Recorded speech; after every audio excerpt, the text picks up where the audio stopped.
Good evening and a very warm welcome back to the 750 Motor Club Sim Championship powered by Grid Finder. This is the second round of the inaugural season. We are racing the Mazda 7s this evening on the Croft circuit, the second of our 5 different car track combos to determine the ultimate sim champion among the 750 Motor Club community. My name is Chris Stevens. Alongside me, Chris Buxton. Chris, we've got a good night in store. 3 more races to come. We had a fantastic opening to the series 2 weeks ago with our Toyota MR2s at Silverstone. And yes, these incredible 7-type machinery is quite far removed, I think, from the near road-going Toyotas that we had last time, and a very, very different track. This is a real challenge, whereas the Silverstone National Circuit, very few corners, lots of right foot. This one I've been really secretly looking forward to. I'm looking forward to all of them in the entire championship, don't get me wrong. But this one, the marriage of these wonderful little light Master 7s, or the 7-type machinery, with a very twisty and really challenging circuit, is a match made in heaven.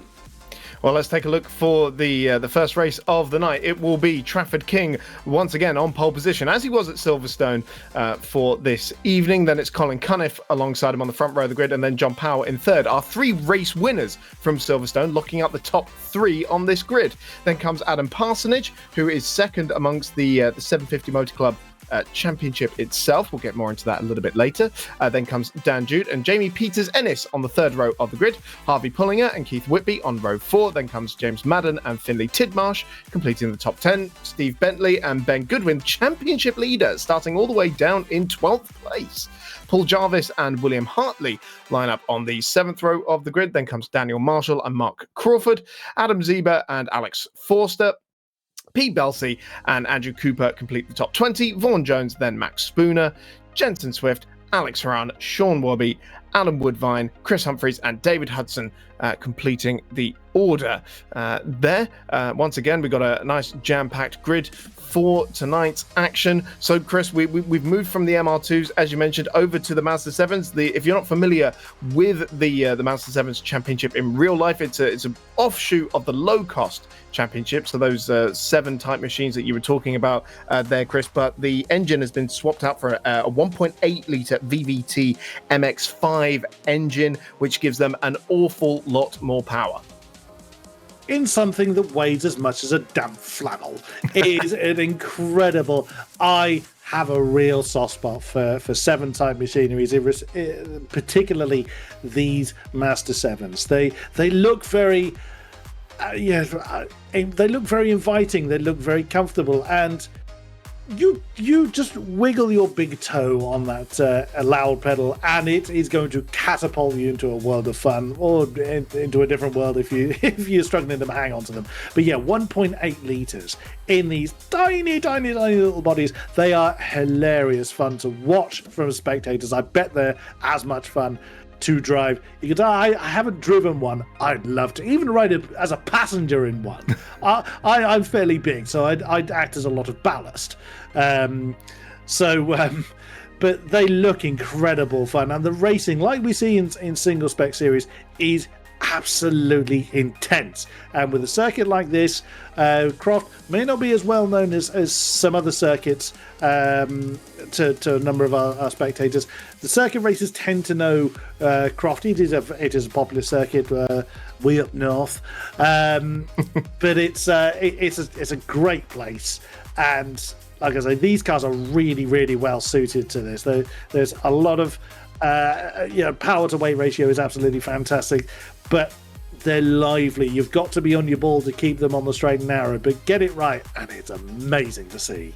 Absolutely, and like we see in real life, the racing is absolutely spectacular. It's all about the slipstream, and you see the tactics being played where maybe people don't want to lead in certain phases of the race because they want to be in that prime position on the final lap, or even going into the last sector of the last lap. It can really come down to the wire, and even on a tighter circuit like Croft, we could see some absolutely fantastic wheel-to-wheel action. So we alluded to Ben Goodwin, championship leader, starting all the way down in 12th place. This is what we wanted to see, Chris, isn't it? About how these different car track combos are going to favor different drivers. So on one hand, we've got our 3 race winners from Silverstone starting in the first 3 positions on the grid for race 1, but the championship leader starting outside the top 10. Yeah, that you wouldn't have betted on that by Ben Goodwin's performance last time out. His lowest finishing position was 4th, and that was in the second reverse grid race that we had last time out. Podium twice. So did Traffic King, in fairness, who got pole by a comparatively comfortable amount at Silverstone and went on to win race 1, but had quite an unfortunate race 2, finished in 9th on that occasion. So what that kind of alludes to is we're not seeing one definitive runaway winner of all the silverware, which, if that happens, fair play to them, they've done very well. But let's face it, we all want to see a lot of scrapping, and that's exactly what we saw last time out. These cars, like we've said, much lighter, much more nimble and agile. So but a very different discipline. As well, with the heavier cars, you would tend to attack the corners with a bit more.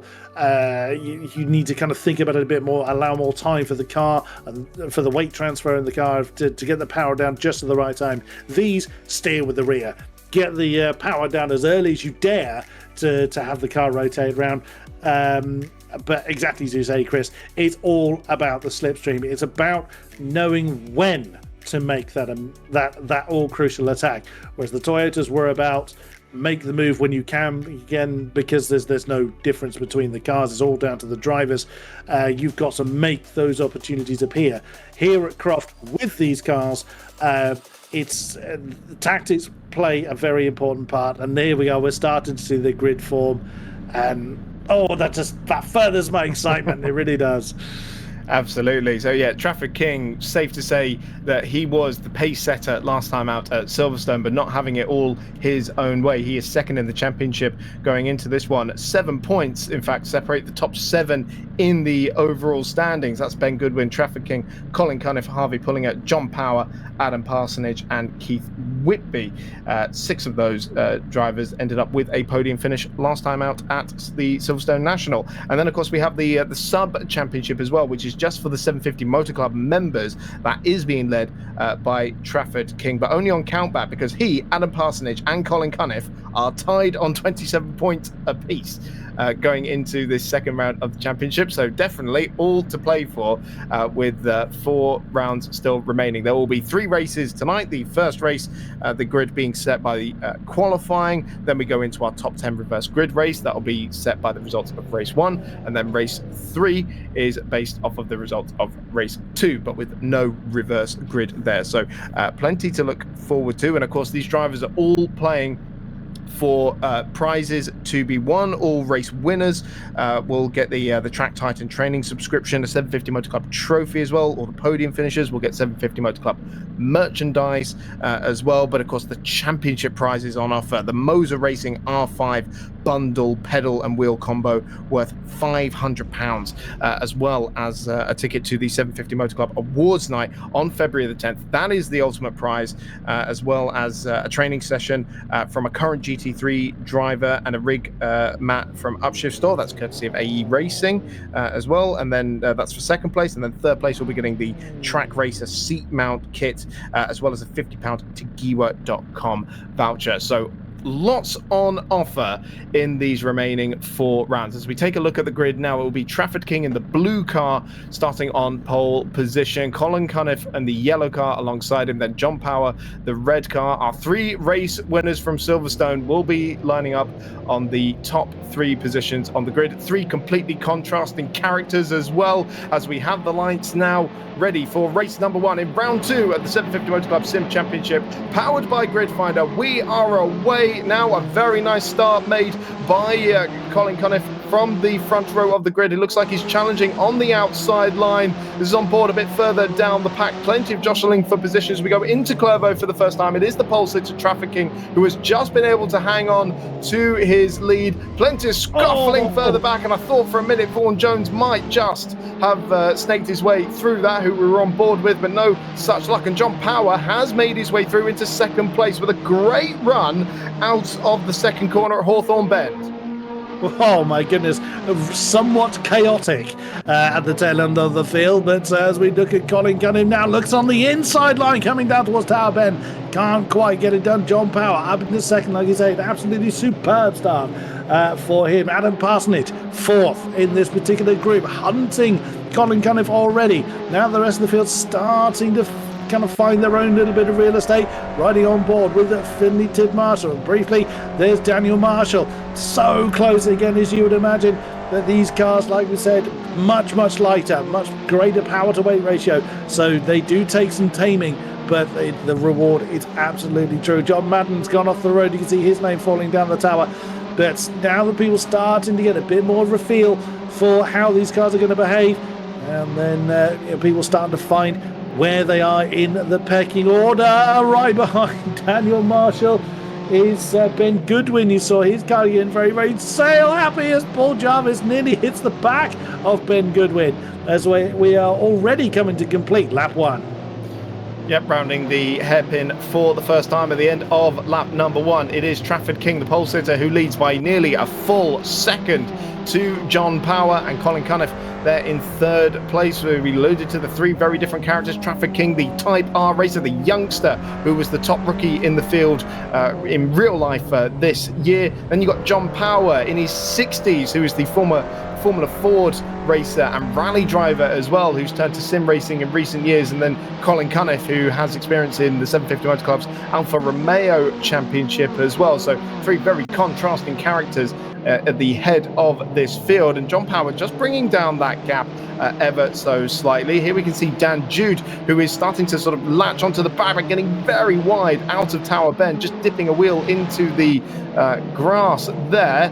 Got a bit side by side further back as Stephen Bentley is coming under pressure from Andrew Cooper, both in the white cars, but Cooper running that orange stripe on his car as they head towards the Jim Clark S's once again. As we rejoin the leaders, you see we got Trafford King just starting to edge away a little bit, then a battle for second, and then this battle for fourth place between Adam Parsonage in the green and yellow car, and then Dan Jude in the white car behind him. Great stuff there. Dan Jude nailed to the back of Adam Parsonage. We're now looking back from Colin Cunningham, and that's a bit of an unfortunate slide there. The car still not settled down, it looked like, from Cunningham. As, that's wide, very wide for Adam Parsonage, leaving the door open there for Dan Jude, but Dan just couldn't quite get the power down when he needed it. He kind of ran out of room just at the crucial moment. So now the first kind of racing laps coming in anger, and without too much surprise, Trafford King with the fastest on the board. He is storming away. It's exactly what we saw last time out at Silverstone in the first race. He took that pole position quite commandingly and just was pretty much unchallenged for the remainder of the race. Will it remain this way? Well, we will see. These cars are quite unforgiving. If you do start to lose it, you can catch the tail if it starts to misbehave, but if it does let go, it's pretty unforgiving. Just the amount of power these things have, it does make the slide that much more difficult. Again, you saw a bit of a snap there from Adam Parsonage. Dan Jude just hasn't quite got the overspeed yet to get through into that fourth place, but he's applying the pressure. That's also part of single spec racing. You may not have the power advantage because, of course, everybody's running the same machinery. It's all about application of pressure and dealing with that pressure, forcing the mistake on the driver ahead of you. As he's gone for the move on the inside line. Very nicely done through sunny in and sunny out. Dan Jude now up to fourth.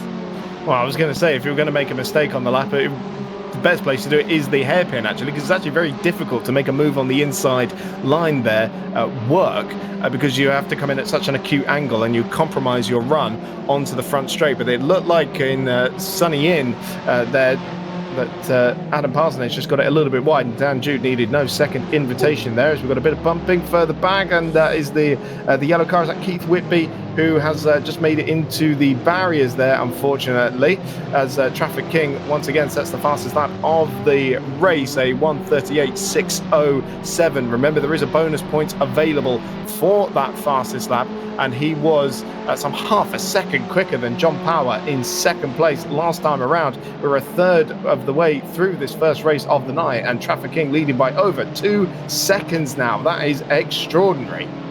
Absolutely. So a class of one, as he was before. Absolutely stunning performance from the youngster. That's Cunniff moving on John Power, going to the outside line. Can he get it done? John Power, he's such an experienced hand. Anything with an engine, he knows how to race, be it virtual or be it real. He is a superb talent to try and hustle against. That's what 2.5 seconds looks like in these Master 7s. But Colin Cunniff is doing a superb job in applying the pressure to the veteran. But John Power remains unflustered. A little bit of locking up of brakes into Sunny in there, but Colin Cunniff in that yellow car. Remember, he lost second place to John Power on the opening lap coming out of Hawthorne Bend. It was John Power with the excellent run out of that second corner, managed to sneak past into second place, having started in third place on the grid. And that is a very wide moment indeed there for Colin Cunniff. And look how much ground he's lost just with that one little mistake going into the hairpin. That gap that was only a couple of tenths of a second is now stretching out to almost a full second. And he's got to be careful, actually, because surely if he keeps making mistakes like that, he'll come under pressure from Dan Jude, as there looks to be Ben Goodwin, our championship leader, just behind Will Hartley here, making a move up into 9th place in that green car. Indeed it was. Absolutely. So jostling throughout the field, as we love to see, as we're looking at Will Hartley. You saw just behind him Ben Goodwin and Keith Whitby arguing very, very closely for their spot inside the top, or to further their position inside the top 10. Nearly 3 seconds now to the good for Traffic King. Is that someone flirting with the grass? That was Whitby. That was pushing his luck a little bit with the grass. I mean, at least it's dry. If that was wet, well, if it was wet, he probably has sunk in it. But either way, he's lives to fight another day. But yeah, like you say, Dan Jude is potentially falling into the clutches of Adam Parsonage now that position has been made by Colin Cunniff into third place. Colin is really getting into his Dan is really getting into his stride, and potentially could start to challenge a little bit later on for a position on the podium, as we're looking for a little bit further down the field at Steve Bentley. He's just got past Jamie Peters-Ennis, who started fairly well, so has a bit of a rough run in this race. It's already well into the second half of the race. That's again what we love about motorsport, be it virtual or trackside. It's the time that flies by. Yeah, these races very much embody the 750 Motor Club and club racing in general ethos. We've got 3 15-minute races, all coming very thick and fast, much like we have in real life as well. Unless you're watching the Club Enduro Championship, then you get the full 2 hours, some of the best value for money racing on the planet. This is that battle for second place once again. Colin Cunniff starting to recuperate a little bit. He's recovered some of that gap. It's down to half a second. Remember that mistake going into the hairpin? We saw the gap extend to around about a second. So he's got back on it. The lap times are looking good. Briefly, I think held the fastest lap of the race, or at least put in a personal best. So he is able to close down that gap on John Power. John Power in the red car, Colin Cunniff in the yellow car, battling over second place here, and very much look at John Power driving one-handed in the virtual world into Sunny in and Sunny out. And the confidence that these guys have to get it on the grass as well, and take a little bit of extra track as well. Really impressive stuff. Very much so. Far braver than I. Like I said, I've never driven a 7-type car. I'd love to. I would absolutely love to throw one of these things around the track. They look so much fun. But I could easily imagine John Power just he's relaxed. He knows full well But Cunnif's there buzzing around in his rearview mirrors. He's just, nothing flaps him. He was a joy to speak to last time out after a race in Silverstone. He's exactly as you say, Chris, a wonderful range of characters, and John was just a happy man, wasn't he, when we spoke to him before? And I bet he is just as much enjoying this race with Colin Cunniff. The gap back to Dan Jude has grown a bit. It's nearly 2 seconds now, as the white car just going through the chicane there is falling away now from any kind of potential podium challenge with less than 5 minutes to go, less than 4.5 minutes remaining. There's only a few laps left, so if he wants to try and challenge for that podium spot, he needs to get on with it. But again, he's well out of slipstream range. I tend to say around about 0.8 of a second is where you'll start to feel a slipstream challenge. It is a kind of rule of thumb, it's not an exact science, which he is outside of. So I think he's kind of hoping that one of the three ahead of him make a bit of a mistake so he can get involved in it. But either way, still a fourth is still a decent result for Dan Jude. Absolutely is, and that battle we saw him have with Adam Parsonage a little bit earlier on, they are now separated by 1.4 seconds. So Dan Jude in that white car behind the battle that we're watching at the moment, he's very much cementing that fourth place as the moment, as there's a spit of flame out the side of Colin Cunniff's car. And is he getting hot under the collar here as he stalks the back of John Power, looks up the inside of the hairpin here, but as we mentioned earlier, very, very difficult to actually make a move on the inside of that last corner stick.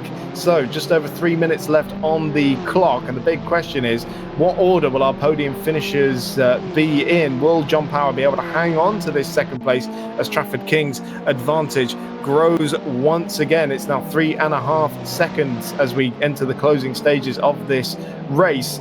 Surely no question marks over who's going to be winning race number one for the second time in as many rounds. The big question mark is over who's going to be finishing in second place. And John Power getting an excellent run through Clairvaux and onto the back straight here towards Tower Bend. He's just managed to put a few extra meters between himself and Colin Cunniff. Again, that's just his experience, just showing exactly what he's capable of. Age is merely a number, certainly when it comes to sim racing. You can argue the physicality is a bit more of a problem, but John didn't get that memo. He's giving it everything he's got. Oh, that's trouble. I think that's Ben Goodwin that is pulling off to the side of the road that we saw at the top of the shot. There he is, exiting stage right. He's had an issue. He's done the right thing and gotten very much out of the way as kind of, again, I was about to say renews his challenge. He didn't really relent his challenge on John Power for that second spot, and it hasn't slowed them up at all. That gap back to Dan Jude, now 2 seconds, and looks on the inside line as both of these cars belching flame as they are coming through the complex, heading towards the hairpin once more.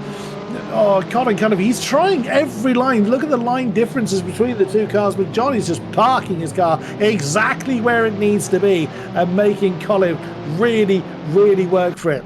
Penultimate lap for race one here at Croft. Yep, less than 2 minutes to go now, so it will be 2 more laps to go in this race, and the yellow car of Colin Cunniff taking such a wide line into the final corner, but not giving him the run he needs. Here is our race leader, Trafford King, the blue car number 12, who has absolutely dominated this one from pole position, just as he did at Silverstone in the Toyota MR2 Championship 2 weeks ago. This is on board with Cunniff as he rides through the chicane for the penultimate time, but runs wide onto the grass, and they may have been taking a little bit of the grass, but that surely was too much and has cost him momentum. The pressure's on now. That was a bit of a moment. He'd have certainly had a bit of a, no other way to put it, a bit of a clench. And look at the time that's cost them. 1.3 now back to Dan Jude. So it's given, not that Trafford King needed any space, but that's now 4 seconds up to the top. So one mistake, even at this late stage in the race, can still be very, very costly.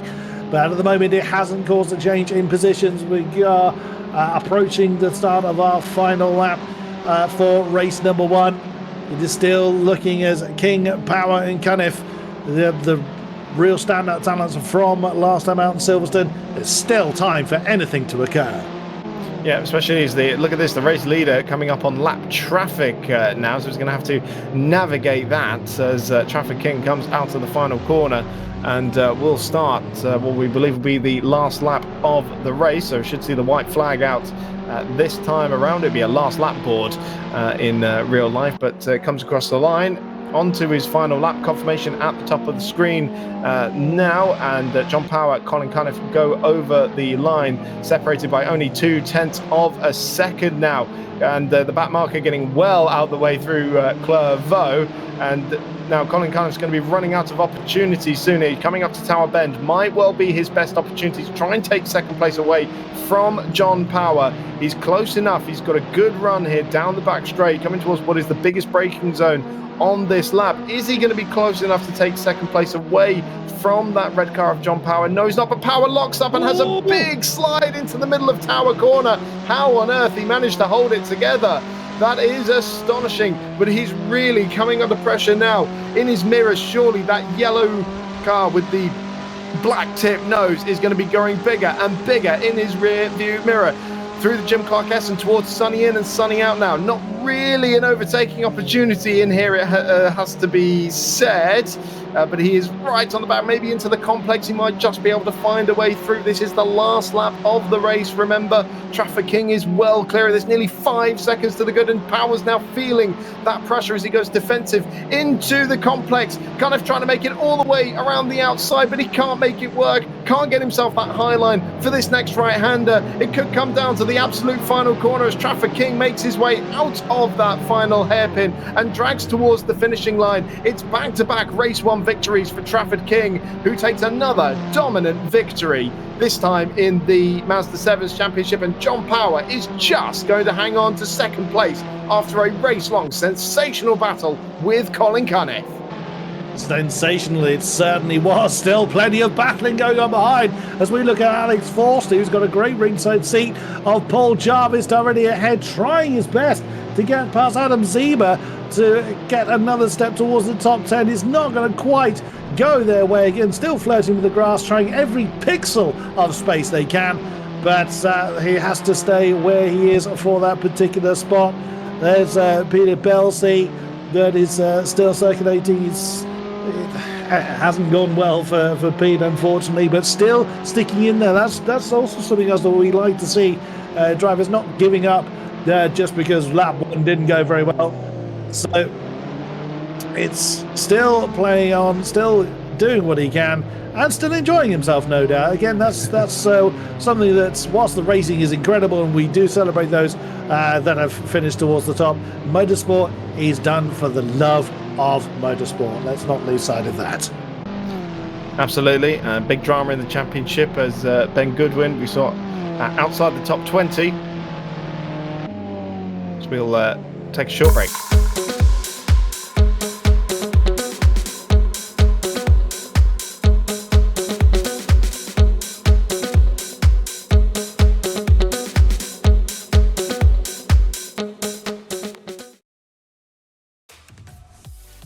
Well, hopefully we'll be able to hear from our race one winner, Trafford King, in just a few short moments' time. But Chris, what an absolutely brilliant battle we saw for second place between John Power and Colin Cunniff. That was highlight of the race.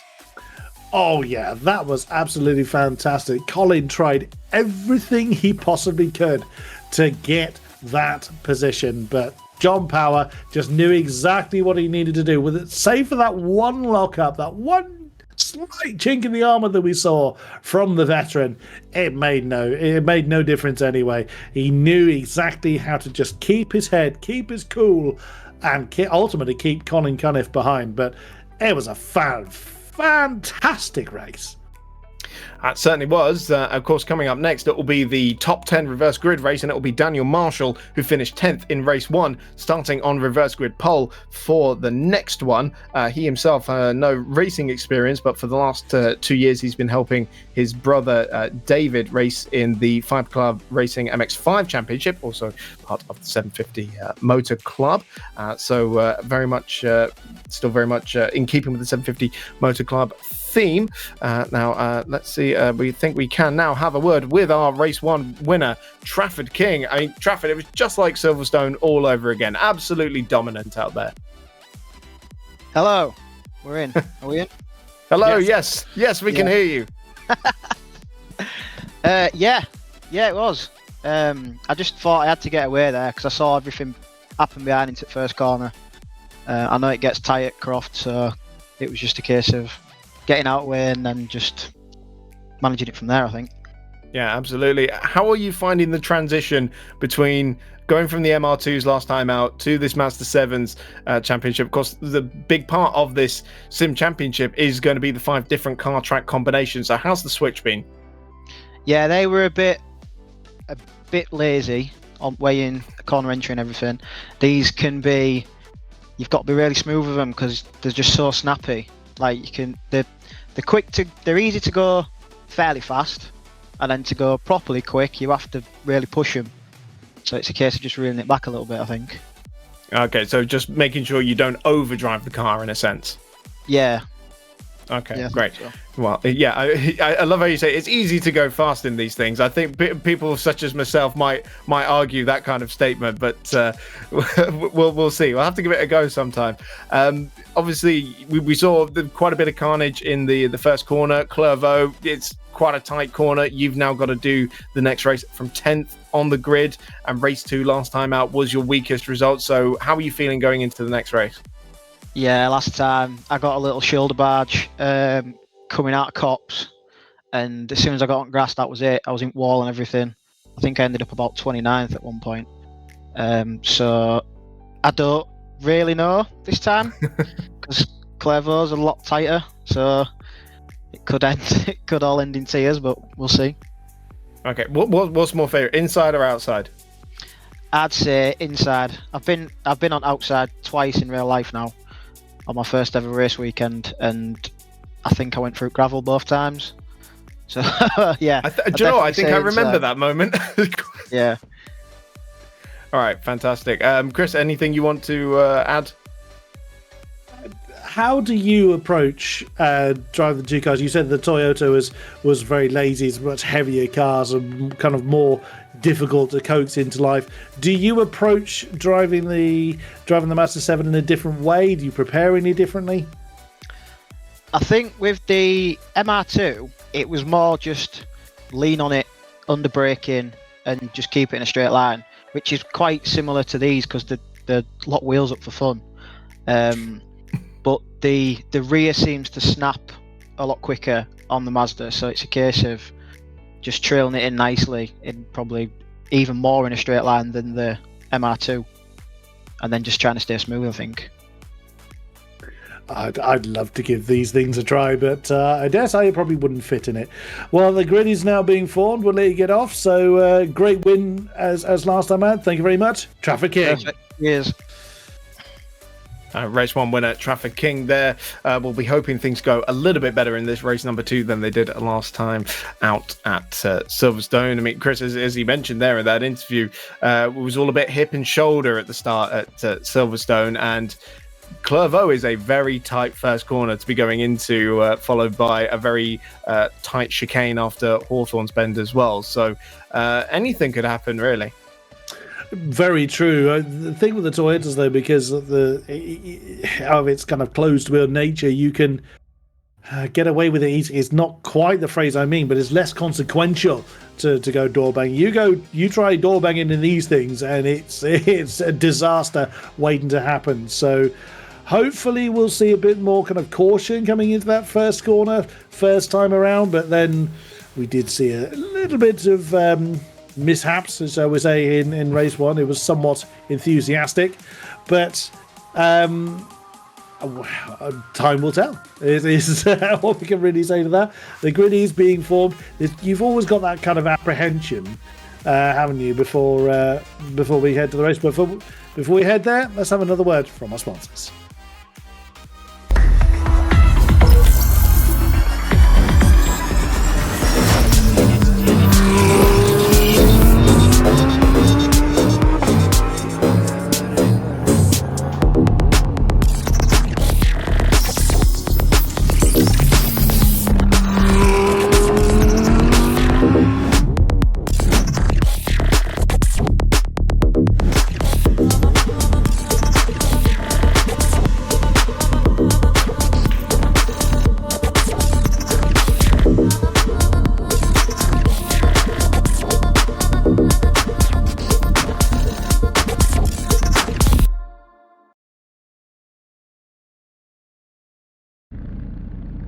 And Moza R5 Racing Bundle, that is what the drivers here are fighting for. That is what the champion will receive after all 6 rounds of racing. Now, I wonder here if Daniel Marshall picked up a penalty in race number 1, or maybe there was some error on our timing screen, because it actually looks like it's going to be Keith Whitby starting on pole position for this race. Here we're on board with Keith Whitby, who did race in the 750 Trophy, was the old name for the historic 750 Formula in 2000 to 2010 before moving to Canada. Now, I'm looking at it actually here. I do believe that is Daniel Marshall on the left-hand side there in the yellow car. So it does look like it will be Daniel Marshall starting on pole position. Actually, the timing screen is just yet to update itself. Daniel Marshall, as we mentioned there, from Crew. We talked earlier about his brother racing in the Fiber Club Racing MX5 Championship. He's also fairly new to the world of sim racing, a year's experience under his belt in Assetto Corsa, like we're racing on here, and in iRacing as well. He has racing ambitions as well, wants to take part in the UK Brick Car 24 Hours of Silverstone next month with the Pineapple Racing Club as well. So nice to see he's got ambitions of his own as well. Absolutely so, and what an event as well to aim for. Certainly is, as we've got the lights being prepared for the second race of the night, the top 10 reverse grid race in the second round of the championship. All lights are on. 15 minutes underway, big plumes of tyre smoke coming up from the rear tyres. It's a very good start from our pole sitter, who gets away into the lead of the race very nicely indeed in that yellow car. Keith Whitby coming under pressure though. He's fallen back into second place. It's Will Hartley in the purple car who's found his way into second place, and Titmarsh following into fourth. Plenty of scuffling further back, but a very clean start for our race leaders, as Daniel Marshall leads them away only by 0.3 of a second. Looks like Keith Whitby is going to be challenging for second place once again. He lost that position in the first corner at Clervaux going into Tower Bend, but a big outbreaking maneuver here from Will Hartley on the outside, side by side, door handle to door handle through Tower Bend. Keith Whitby in the white car with the red trim on it, trying to find his way back through Will Hartley in the purple car, side by side through the Jim Clark S's as well, and Hartley has to go out a little bit wide, and that should give the Whitby car the inside, but still Hartley is refusing to let go of this second place, but going into Sunny End he has to concede. Yeah, that was a very hard-fought battle for 3/4 of the lap, but the victor on that occasion was Keith Whitby, as we see the stationary camera, the rest of the field streaming through as they that was a bit of a touch, or looked like a bit of a touch between Whitby and Hartley as they come into the complex. There was a little bit of a tap there. I think Keith Whitby may have been a little bit slow, or slower I should say, than Will Hartley, but no harm, no foul. A big snap of oversteer as we see Colin Cunniff, the red name on the tail means they have gone off the road somewhere. So Colin Cunniff was up to 5th earlier in the lap, is now down into 12th position, so not ideal for him. But it was absolutely fired off. You got absolutely fired off into the hairpin. Was in 5th place, as you mentioned there. And contact now as Harvey Pullinger gets a tap from behind, and he goes spinning at Clervaux corner. So this is no consequence to the guys in front, of course, and so that has shaken things up a little bit, created a few gaps. But Colin Cunniff, as we were talking about there, fallen right down the order. He's in 10th place, so he's recovered a couple of those positions as we see Adam Parsonage going side by side here with Finley Titmarsh for 4th place, and that was Titmarsh finding his way through at Tower Bend in that blue car, and just holding his own against the green car of Parsonage as they go through the Jim Clark S's, and that's costing them a little bit of time to that top 3. Now, unlike what we saw in race number 1, the race leader not walking off into the distance. It's only 0.6 of a second that separate race leader Daniel Marshall from the second place driver of Keith Whitby. Remember how hard he fought for that second place on the opening lap against Will Hartley. And then this battle as Parsonage Still coming under pressure. This time it's Dan Jude. He just missed out on the podium last time out, but a big shove against the green car of Parsonage there, and through goes our race 1 winner, Trafford King. He takes 2 places in one easy manoeuvre there. Yeah, Trafford King was almost waiting for impact to occur, which it sadly did right ahead of him. Not that Trafford King needs any advantage, but either way, he benefited up into 5th position now. Dan Jude is ahead at this point of Parsonage, who's actually got Forster in between them as well. A little bit further back, we just see Andy Woodvine. He's got an absolute pack of cars right behind. As that's Adam Parsonage and Alex Forster going side by side into that chicane must be terrifying. It certainly looks very close from the external perspective. But is Alex Forster then that has got the advantage slightly over Parsonage? John Power back involved in the battle, and John Power in between the pair of them, is he? Oh, John Power had to back out of that when he couldn't use the overspeed. On the left-hand side goes Parsonage. He's back up ahead of the pair of them into 7th position. All this fighting is dropping them off the back of Dan Jude, but what a fantastic battle it is. And there's Colin Cunniff getting back into his stride, now up into 10th place, and now starting to challenge his race winner adversary, John Power.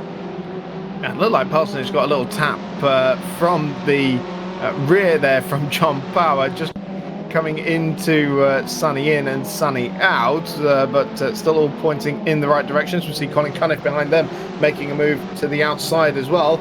We rejoin that battle for 4th place. That's Finley Tidmarsh there, and actually this is the battle for the full lead battle there, as Dan Marshall was coming under big pressure into the hairpin. Keith Whitby following him very closely indeed. So the top 5 here, you can throw a blanket over them at this stage of the race. Very little separating them at this moment. We're just over 1/3 race distance, as Trafford King going to try and make another little move here. It looked like Tidmarsh was very wide going into Hawthorns, but he was just able to hang on to the places. They make their way back down the back straight, and this is where we're going to see that slipstreaming effect come into play here, as the race leader Dan Marshall has to go defensive into Tower Bend. The yellow car on the inside there, defending against Keith Whitby. Will Whitby be able to get the undercut here? He's all over the back of him and steps out the back end as Marshall was backing him up at the apex of Tower Bend. And now is that going to allow Will Hartley to come back through into 2nd place as well? Not quite. I feel a bit for Dan Marshall. If he looked in his mirrors, he would just see this sea of headlights all pressuring for the position he occupies, and thus Parsonage has gone wide and John Power has gone through. So John Power did not need a second invitation to that particular party. Colin Cunniff involved in that battle as well. Great fight between these three that we enjoyed in the first race, and we enjoyed a few times last time out at Silverstone. Look, already Parsonage having to go defensive. Oh, that's a car round out the complex. That's not ideal, but they have very wisely gotten out of the way. Look for that battle for second. That's Hardy and Tidmarsh arguing for that second spot on the podium. Trafford King's got a great ringside seat, but that was us. Oh, the car that was facing the wrong way was our former race leader. It was Dan Marshall. Yep, Dan Marshall, race leader, facing the wrong way in the complex. We're on board here with Trafford King as Tidmarsh tries to get on the inside here of Will Hartley. Hartley braving it out around the outside, and the blue car goes through. Trafford King trying to get involved in this as well. He's going to try and take both of them in one fell swoop. Surely he's going to back out going into the chicane. He does just about, although what a big moment there. One of those blue cars was Trafford King. Now, was he the one flying across the circuit? I couldn't quite see. New race leader Keith Whitby is loving seeing all this go off in his mirrors, because he is now 1 second to the good. It's Tidmarsh in second. Dan Jude now up into 3rd place ahead of Will Hartley, and Trafford King back down into 5th place now after that big moment out of the chicane.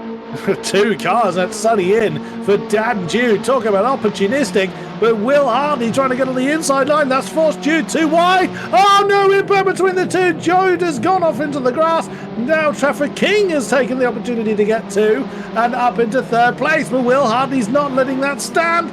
but Trafford King's got a slightly heavier right foot and just about retains the battle. But look, right behind them, John Power is ready to join the party as Hardy gets a bit of a punch in the face from Dan Jude, who's a little bit unsettled. But John Power is flying through the field at the moment. He's now ready to do battle with the three ahead.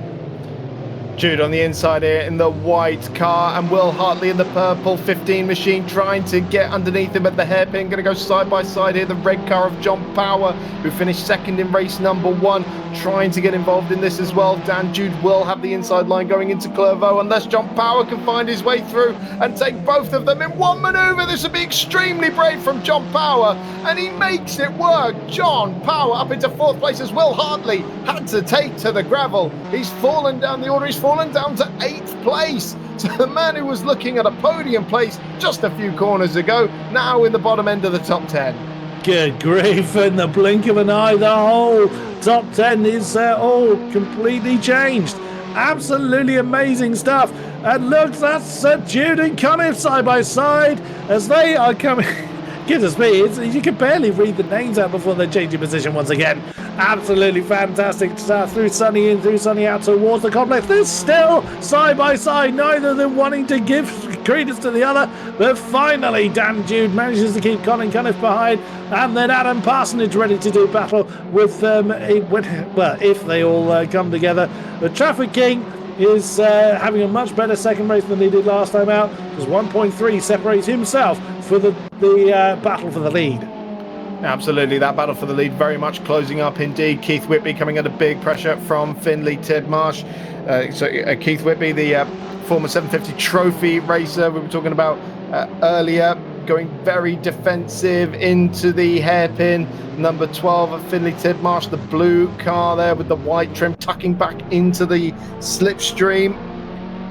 Less than 5 minutes now left on the clock, and our race leader Keith Whitby having to go defensive into Clervaux corner once again, and just able to hang on for now against Finley Tidmarsh. But Trafford King will be closing in with every single moment that they have to drive offline to cover each other. Bit of scuffling a bit further back onto the grass. There was the orange car behind Paul Jarvis. That was Zeba there as we rejoined the battle for the lead of the race, heading down towards Tower Bend. Now, what has happened to Finley Tidmarsh during that battle? Surely something must have happened at the chicane there. He's going very slowly. There he is. So Finley Tidmarsh, who was looking at the back of the race lead just a few seconds ago, bit of scuffing on that front left there. I almost wonder if there was contact. I dare say that he's had an argument with the chicane tyres, and the chicane furniture has won that one. But that throws Keith Whitby to the mercy of Trafford King, and well, that's going to be a very difficult battle to resist. But here's Cunniff now, battle for 5th position. Jude's gone wide, but just manages to shut the door in time. It's not really an overtaking position through Sunny in, Sunny out, but you know that Colin Cunniff's going to try and seize the opportunity if he can. Goes to the outside for the first part of the complex, but can't get the traction he needs. Dan Jude fending off the advances of Colin Cunniff time and again he's hanging on to 4th position as Trafford King continuing his... Oh no! Was that a contact, or was that a mistake from Dan Jude? It looked like contact. It did look like contact, didn't it? It's between the two. Here comes Parsonage now. Can he claim 2? We've seen 2 positions claimed in a single manoeuvre time and again in this race. It looks like Parsonage wants to do the same. 3 minutes left on the clock, and suddenly Trafford King is within just a couple tenths of a second of our race leader. He could make it back-to-back race victories here tonight, and he's managed to put Keith Whitby offline through the chicane ever so slightly. He'll be in a great position when they get down into Tower Bend, but Whitby getting the momentum down the straight somehow.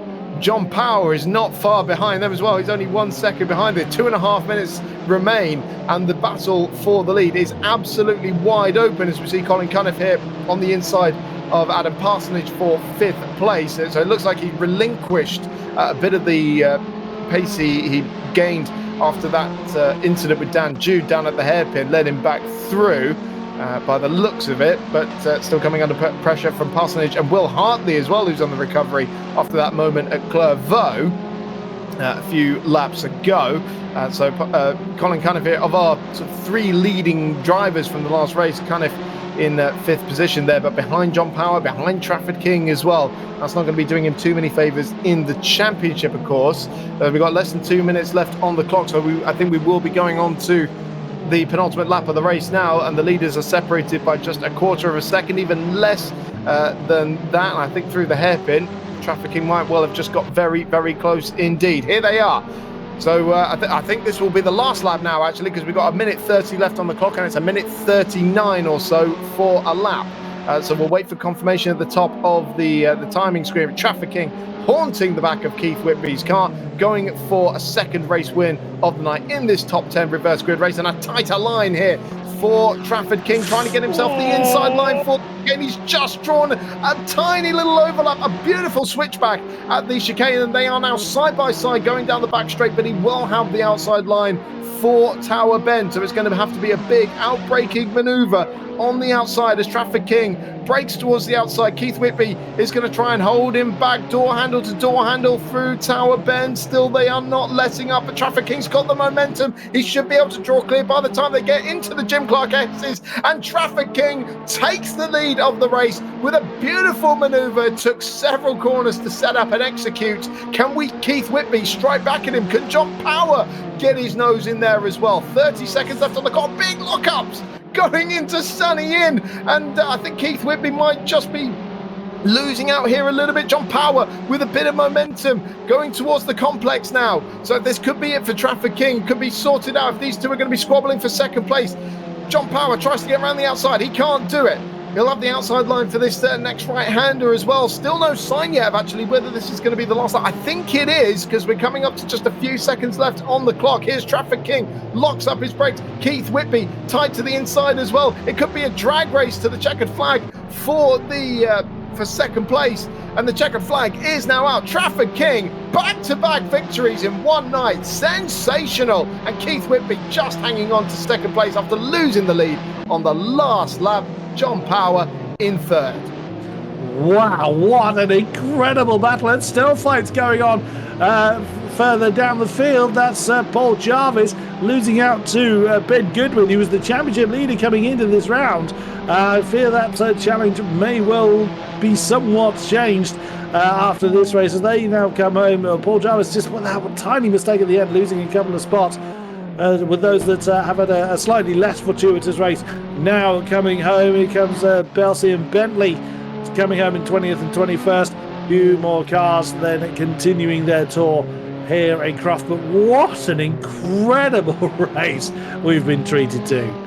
Absolutely sensational. Came down to the last lap, and Trafford King, the first driver to take 2 victories in one night. It's back-to-back victories for our new championship leader, and of course he'll now be starting from pole position for the final race of the night, as well as Chris Humphreys here just struggling to get the car across the line through the complex.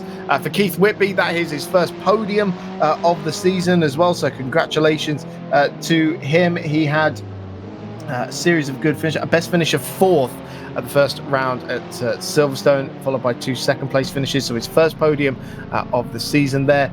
John Power, of course, returning to the podium. He was second in race number 1, and he's got his second podium of the night, as we take a quick break and have a word from our sponsors.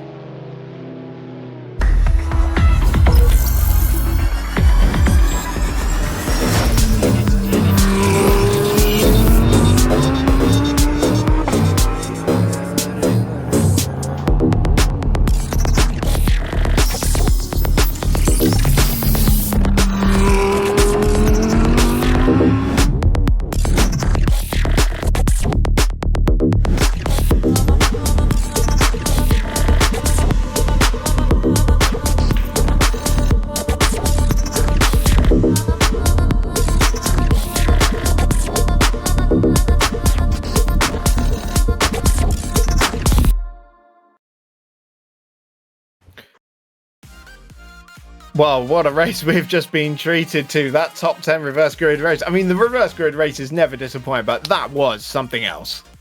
Absolutely. And I got to say, fair play, Keith Whitby, for a superb display of defensive driving against Trafford King.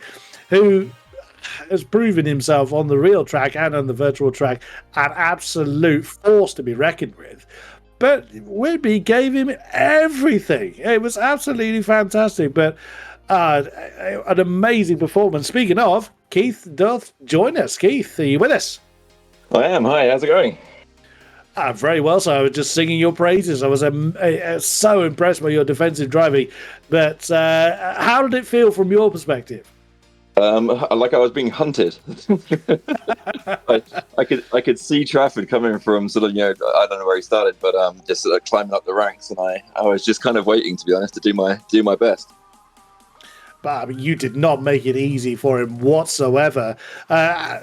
How are you finding the transitions from the Toyotas to these? You had 3 top 10 finishes last time out. Has it been a difficult transition? No, I'm actually quite happy to be in this one, to be honest. The MR2 was a bit of a handful. Well, the results are certainly showing so far. So, do you think you'll be challenging for that top spot in the final race of the night? I mean, I'll certainly do my best, but we'll see. We'll have to see. Great stuff. Well, you certainly gained and found in me. That was fantastic. Great effort there, Keith. Any questions from you, Chris? Yeah, I mean, Keith, I just want to talk to you about that defensive drive, really. I mean, you were going for the win. You came away with your first podium of the season. How do you choose the moment where you know to give it up? Well, yeah, I think I was definitely slower in that last sort of sector there. So I thought, I'm just gonna cause some sort of silly incident if I go too sort of heavy on a defense. So I figured I'll probably just bag second place and let Trafford run away with it. That's kind of what I was expecting anyway.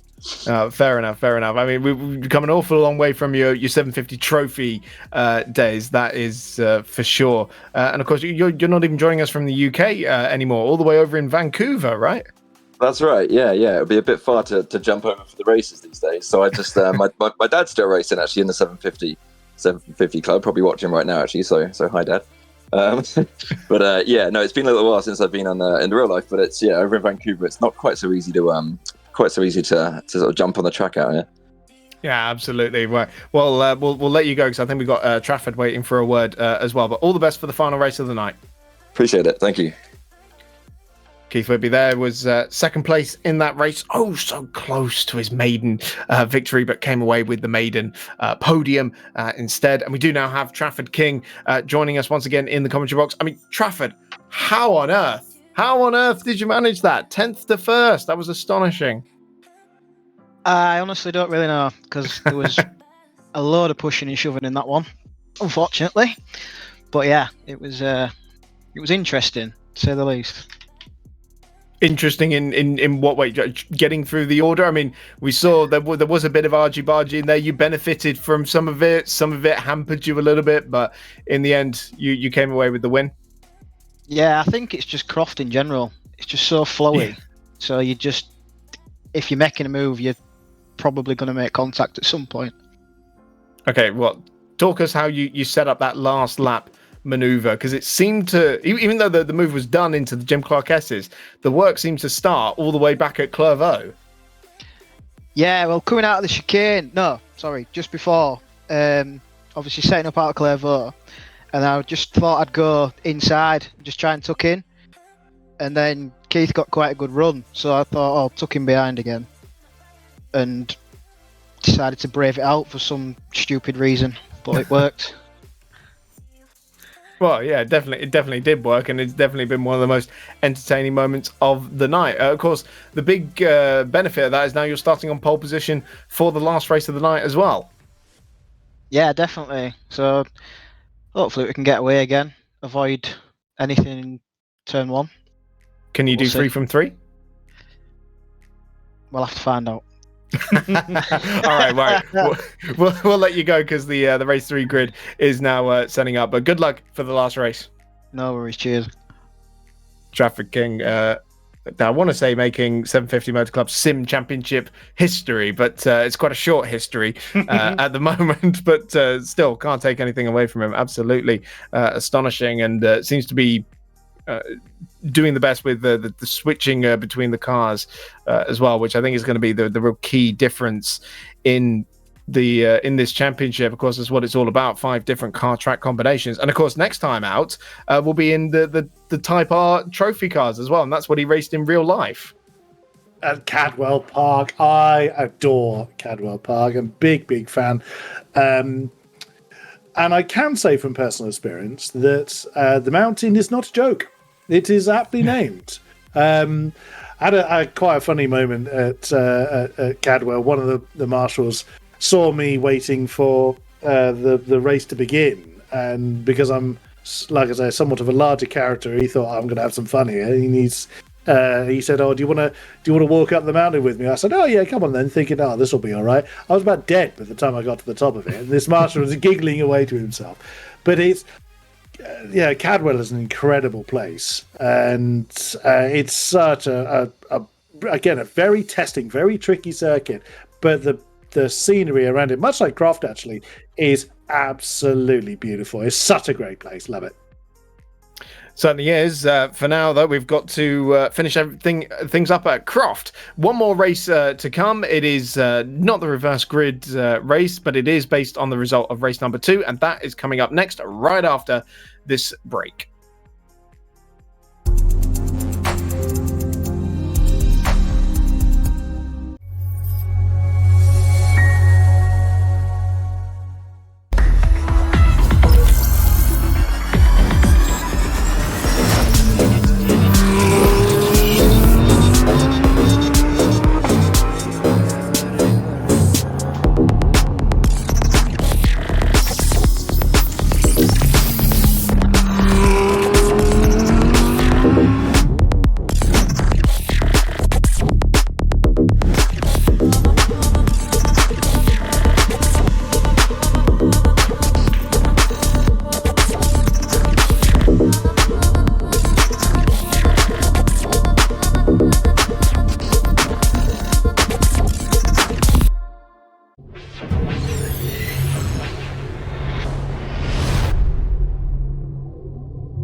Final race of the night is about to get underway. One more 15-minute bout to determine the final victor in round 2 of the 750 Motor Club Sim Championship, powered by Grid Finder. As we've got all 5 lights on, Trafford King in the blue car on the left-hand side on pole position. He gets away very nicely, but so does Keith Whitby from the front row of the grid. And the race 2 battle is resumed at the start of the final race of the night, as they're going to go side by side into Clervaux corner for the first time. But Trafford King, 2-time race winner so far tonight, leads through the first corner. Keith Whitby gets a tap from behind.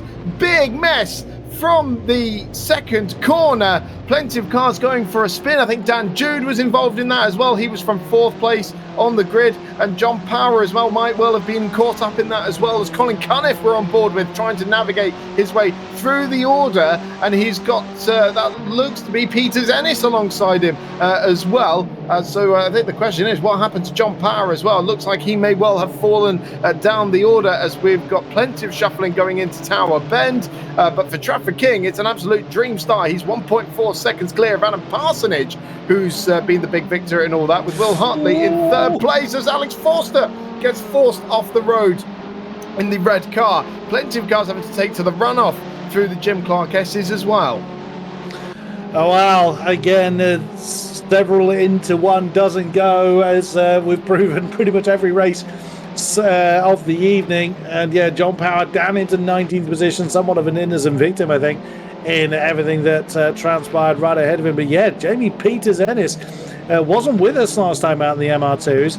Has had a rough night tonight, but is really making up for it now. Into 5th place as Finley Tinmarsh has gone too deep in through the complex section. That's lost 2. Could well lose another one. That's on the outside. That's Dan Marshall trying to break on the grass. Never usually goes very well. As that's round. Oh my goodness me. Cars all over the place. Oh my goodness me. It's been a bit more chaotic this race than we've had in the last 2, but Dan Marshall again caught up in an instant. Finley Tinmarsh still carrying on though, following that particular incident. Well, we do have stewards that are ready to look at races post-event should they need to. But Traffic King untroubled up top, 2 seconds to the good. I would imagine he was smiling to himself when he saw in his rear view just coming out of Clervaux and Hawthorne Bend, the chaos that took place behind him. That would no doubt make his night. Looking set for 3 for 3, but too early to call it yet. Plenty of racing action to come. And disaster for John Power as well. He's all the way down in 17th at the end of the first lap. So for somebody who had 2 podiums so tonight and looks to be one of the intent for the championship as well. Absolutely disastrous start. Some scrolling further back. I'll be pulling is under pressure here as what we see and due to be passed into 8th place and pulling out, following him through as well. They're pulling here in the purple car, leaving these parrots turning out for clubs that they managed to just about surviving towards the complex once again. So we're Going looking through at the complex. We've got go on. just 12 minutes to go, and a little bit more contact further back. And I saw a red car, and for a second I thought it might be John Power, but I think he's gotten away with it. So up front, it's Traffic King now leading by 2.7 seconds over Adam Parsonage. And here is Colin Cunniff, who could do a little bit of damage to John Power in the championship, but he's got Jamie Peters-Ennis for close company. We saw there Will Hartley had a bit of close company from Keith Whitby, absolutely nose to tail through the chicane and onto the back straight in the battle for 3rd place with 11 minutes left on the clock. Keith Whitby, of course, was denied victory on the final lap in race number 2, and looks like he's going to the inside there on Will Hartley and goes through into 3rd place. Absolutely so. That battle absolutely searing hot. That's allowed Adam Parsonage a lot of breathing space. Slightly further back, side by side, that's Marshall and Madden that are arguing for real estates. Both of them in the yellow car. One with a black stripe down the middle is James Madden. Right ahead of him, you see a lovely 3-way fight going on between Jones Forster and Ben Goodwin. Oh, is that trouble for Will Hartley? He's a little bit slow. He's lost time against Whitby and now being challenged by Colin Cunniff. Like we said before, one small mistake is so costly. Oh, whoa, no, there was impact between the two. I thought, crikey, that was going to be close. But sadly, Colin Cunniff just getting a tap on the tail. It's Will Hartley's gone off the road again. He's really struggling in this stage as Peters-Ennis on his outside line, challenging for 4th. That's been a storming effort for Jamie Peters-Ennis on his inside line with Finley Tidmarsh. We've seen kind of highs and lows in these Master 7s for him tonight. But Jamie Peters-Ennis is in a really strong position here. He's challenging Will Hartley coming down towards Clervaux. Can he get it done? Yes, he can. I think Will Hartley kind of let that one go. You realise you've got to let the fight go at some point. So didn't try and turn in to defend. That's Jamie Peters-Ennis up into 4th. Oh, wonderful move there, but Will Hartley going to try and come back. He's got a better run through the chicane and onto the back straight towards Tower Bend they go. He'll be on the outside line. Will Hartley in that purple car, but we have seen the outside line can work. But he's going to be doing the up and under here, not going to try and brave it out around the outside. Monsters the curb at the apex and doesn't really do him too many favours. He's still looking at the back of Jamie Peters-Ennis's car as they head towards the Jim Clark S's. And it looked like all that drama for Will Hartley was instigated by a bit of contact with Keith Whitby in their battle for 3rd place. But still plenty of time left on the clock, because now that was a little moment there for Hartley. Going a little deep into Sunny Inn, and through goes Colin Cunniff, the recovering Colin Cunniff as well after that moment in the complex on the previous lap. Right now, Traffic King's nearest championship rivals are doing everything they can to make it nice and easy for him as Peters-Ennis goes very wide into the complex. This could be another place gained for Colin Cunniff there. The 2 yellow cars going side by side. Cunniff has to dip into the grass a little bit, gets himself on the inside line for the hairpin. Will Hartley trying to recover that place from Peters-Ennis as well. But for now, it's Colin Cunniff in 4th place ahead of Jamie Peters-Ennis, and then Will Hartley in 6th place. Dan Jude is ready to pick up the pieces if it goes wrong. for the three ahead of him as well. He's closed in quite nicely, about 2 seconds a lap because of the fighting that the three of them are doing ahead of him. So Dan Jude, who's again had a very hot and cold night tonight in these Master 7s, is ready to do battle with the three ahead of him, riding on board with the now 7th place car. He's got a great ringside seat for the battle going on ahead of him. We can see Will Hartley looking to make a move on Jamie Peters-Ennis on around the outside line, coming into Sunny Inn. Can he get it done? No, he bows out of that one. So the purple car remains where he is. That's again giving Dan Jude more incentive to close that gap down. Well, there they go again. Peters-Ennis having to defend against Hartley. Who's going to come out the victor this time? It's still as they were as they heading into this section. Dan Jude continuing to just destroy the gap between himself and the battling Peters-Ennis and Hartley. A great battle here for 4th place in this race, although it was very quickly becoming a battle for 5th as Colin Cunniff is starting to run away. He's now a second clear of this battle as we're just over half race distance now. Dan Jude here in that white car in 7th place, trying to find a way through here on Will Hartley now. Tighter line as they run up towards the hairpin and forces Hartley to the tighter line. And a big swapper though for Dan Jude on the exit of the corner. That was a very nice line that would have given him a good run down the straight, but it was all undone by being a bit too heavy on the right foot there. So he'll have to settle for 7th place for just a little bit longer. As this looks like Mark Crawford's had a moment at the hairpin. Could have been very similar to the one Dan Jude had, but just were not able to recover it quite as well.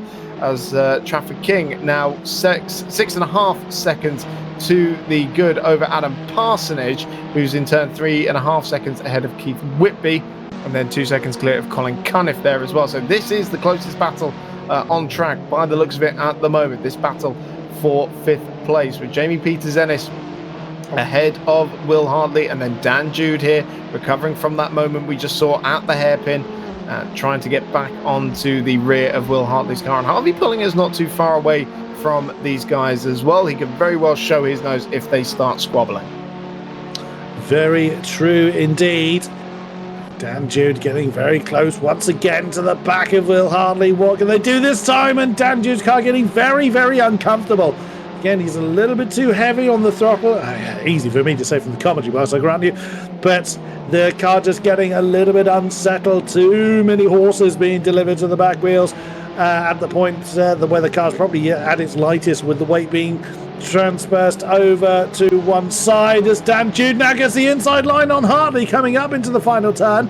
Can he get it done? He knows is ahead, but Hartley's going to have the momentum, is he? No, not quite. Daniel Jude has finally managed to wrestle that position as a new fastest to Colin Cunniff.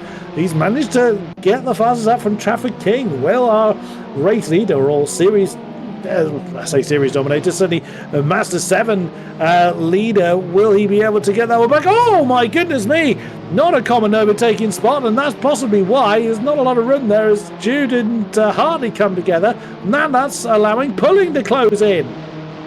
Well, I said watch out for him. He could show his nose if they start squabbling, and that's exactly what's happened with 4 minutes left on the clock, as the last spot on the podium is also up for grabs here, and that is Colin Cunniff once again finding himself on the grass after a little bit of contact with Keith Whitby. This is that battle for 6th place we were just watching. Will Hartley getting ahead, Dan Jude getting forced out as Harvey Pullinger is just drawing clear, but Dan Jude with a tighter liner, better run towards Jim Clark Hess, is able to retake that 7th place. So it's Hartley, Jude and Pullinger absolutely nose to tail as they head into Sunny Inn once again, practically pushing each other through the two right-handers there. So Jude looks like he's got a run now going towards the complex. He's going to force Hartley to the inside. Less than 4 minutes on the clock as Jude tries to get around the outside. This hasn't worked for a few drivers, but Dan Jude's making it work. Gets himself the high ground for the next right-hander. Dan Jude in the white car. The number 10 machine pulls himself up into 6th place. Little luck up though going into the hairpin.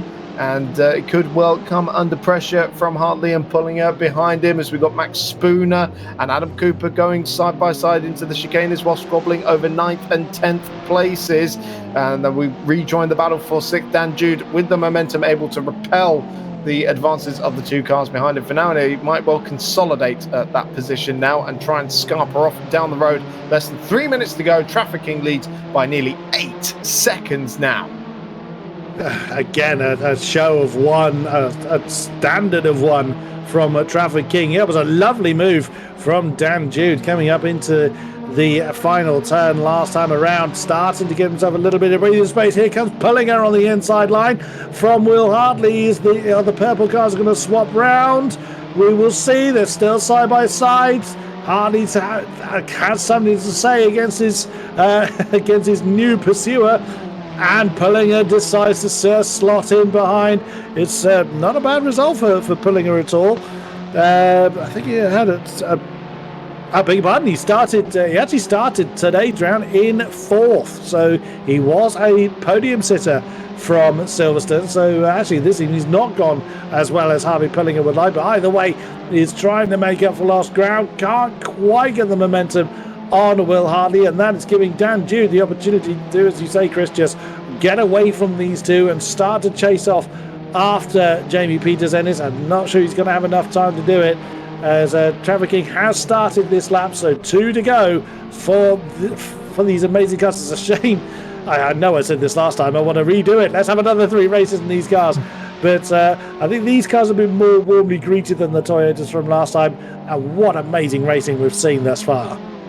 That's been absolutely fantastic. Another epic night of racing in the 750 Motor Club Sim Championship, presented or powered by Grid Finder. But the last spot on the podium in this final race of the night is still to be disputed. Keith Whitby and Colin Cunniff side by side through the chicane, and Colin Cunniff coming out on top very briefly, but Keith Whitby with the better run down the straight, and now the inside line for Tower Bend. Keith Whitby in that blue car. Remember, he was pulling off big defensive moves against Traffic King for the lead in the previous race, with Colin Cunniff going right round the outside of Tower Bend, and will find himself the inside line for the Jim Clark S's as well. And Colin Cunniff finds himself back up into 3rd place.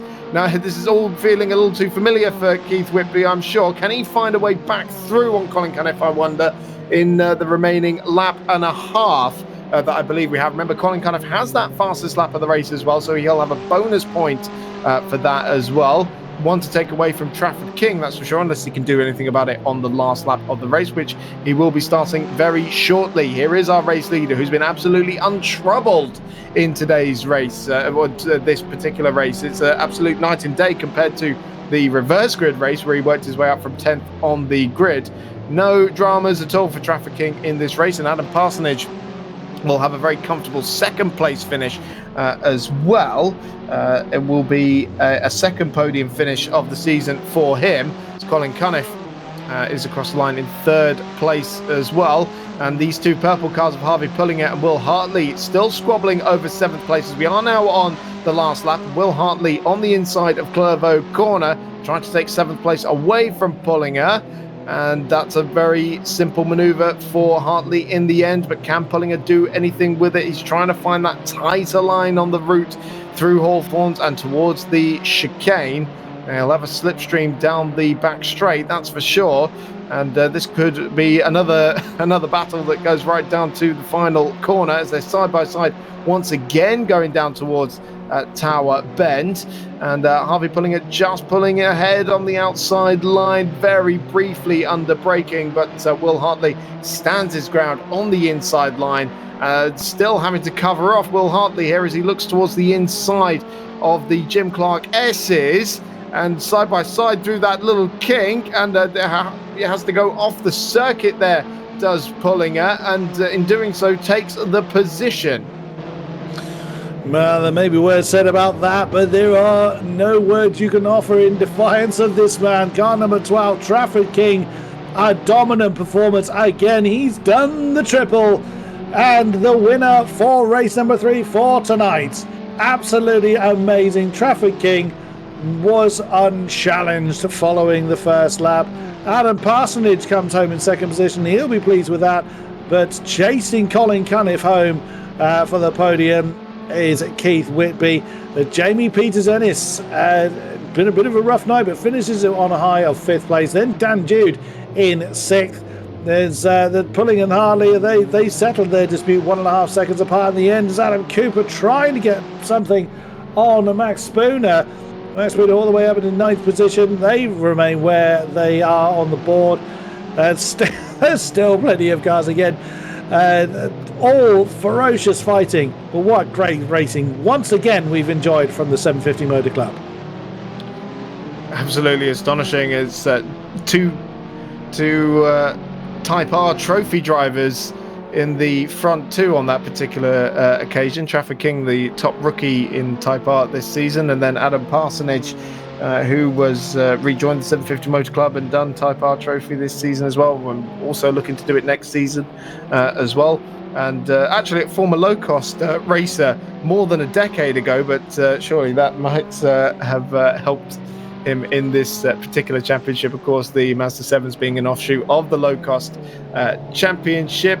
Last car to make it over the line will be Andy Woodvine here as he makes his way through the complex, and just run down the order a little further back. John Power, we saw that start squabble. He came across the line in 12th place in the end, so a bit of a difficult day for him in the championship as Woodvine makes his way to the pits. That is all 3 races done for the second round of the championship.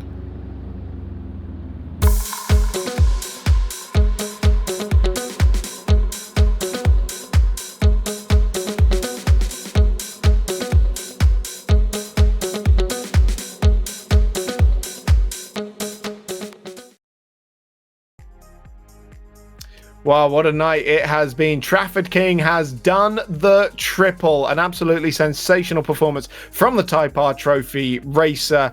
He'll be absolutely thrilled with that. I'm sure we'll hear from him in just a moment. And of course, a 4th win of the season for him right there as well. Going to be well into the lead of the championship and going on to sort of his home territory with the Type R Trophy being the car of choice next time out on December 30th. So plenty to look forward to still, as we're soon coming up to the halfway mark of the season. It's flown by, hasn't it? But that's what we've come to enjoy from the 750 Motor Club. Amazing races, amazing racing, and it's all coming together in its sim racing form as well. Yes, there's been some moments, shall we say, as there are, of course, trackside. But the racing overall, certainly from my perspective, has been amazing fun. Thoroughly enjoyed it. We thoroughly hope you lovely people watching along, either live or post-event, have enjoyed it as much as we have. But yeah, I'm very much looking forward to hearing from Trafford on how his performance gone, because from our perspective, he has been flawless. It certainly has been a remarkable day, and of course he wanted it to be a bit calmer in that race. It certainly was for him, absolutely untroubled in that one. Of course, Adam Parsonage as well, another Type R Trophy racer, joining him on the podium for only the 2nd time this season, I believe. And of course, Colin Cunniff back on the podium as well. He was 3rd in race number 1, 3rd in race number 3 as well. Of course, not quite getting the results he wanted in race number 2, but that's going to really shake things up in terms of the championship. And of course, Trafford King will be leading not only the 750 Motor Club division as he was going into this particular round, but now also the overall championship as well, after a very difficult race for Ben Goodwin, who's leading the championship coming into tonight's action. Yeah, very much so. Ben was actually leading without a win. Ironically, Yeah. It's 2nd and 3rd last time out, 4th in the 2nd race. It was obviously a narrow margin between himself and Trafford King, but Trafford with somewhat of a stranglehold on the championship at this point as we head on. But yeah, very much looking forward to hearing from the young man once again. Trafford, are you with us? I am. I'm here. Well, that went exactly as you'd hoped. Yeah, did you see the carnage unfold behind you after Clevo? Yeah, I did. I just saw a slight sideways and then a load of sideways and then it was just a gap, and I was like, all right, well, fair play. That's that then. Sorry, lads. You must have been smiling all the way to the finish line for that one. But again, is it one of these things where if you're given a big lead, it's easy to take your eye off the ball, or do you just kind of settle down and let the laps roll by? I was just trying to put consistent laps in, but there's a couple of times where I'd sort of nearly caught myself out, just trying to push a little bit too hard, just for the sake of it, I think. It's very easily certainly done in the sim racing world. So we head to more familiar territory for you. Well, not that you've been unfamiliar with what we've had so far. So Cadwell Park in the Type Rs, you've got to be looking forward to that.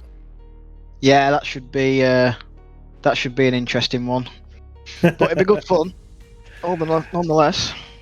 Absolutely. So, Chris, over to you. Yeah, Trafford, I mean, what more is there to say, really? Of course, next time out, Cadwell Park Type R Trophy as well. You're going into it now, leading both championships. How are you feeling going into the next round? All pressure's on, really, because obviously that's the real life one. Yeah. Well, that just about sums it up as well. Something about the Type R drivers in that last race, because of course Adam Parsonage was second as well. Yeah, must be in the I don't know, in the paddock, really. Something in the water.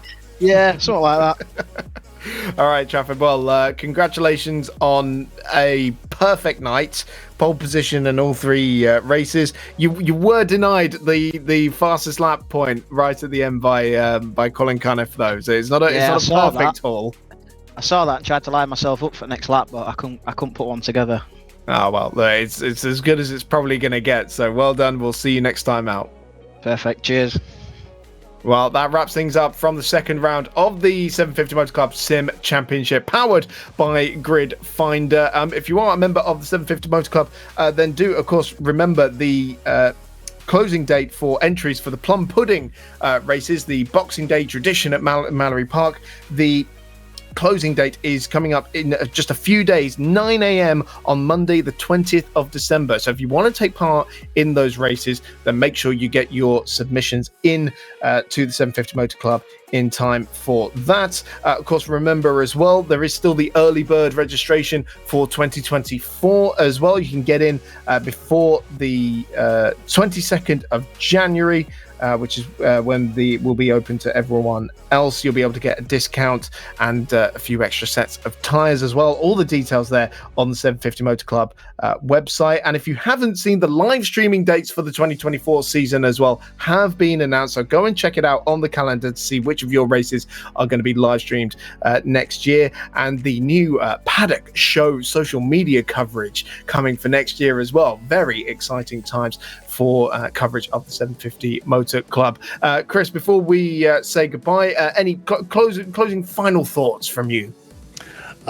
This was why I was so looking forward to this combination. Just these small cars, very twisty circuit, but one that has a particular flow to it that really suits the Mazda 7 or the 7-side machinery. We were not disappointed, but what a combination we get. Honda Civics, again, a different beast once again. You go to a front-wheel drive car, very powerful, very light, but a very narrow track. So this is going to be a very challenging circuit. Cadwell doesn't have an awful lot of overtaking opportunities, but again, a much more closed-wheel design, a bit more door banging. I suspect we're going to see some elbows out once again. Absolutely. So join us in 2 weeks' time, December 30th, to round out the 2023 year with one more 750 Motor Club stream, which will be the Type R Trophy at Cadwell Park. You do not want to miss that. And as it's the last time we'll see you before Christmas, from Chris, myself, and the whole 750 Motor Club, a very Merry Christmas to you all. We'll see you in 2 weeks.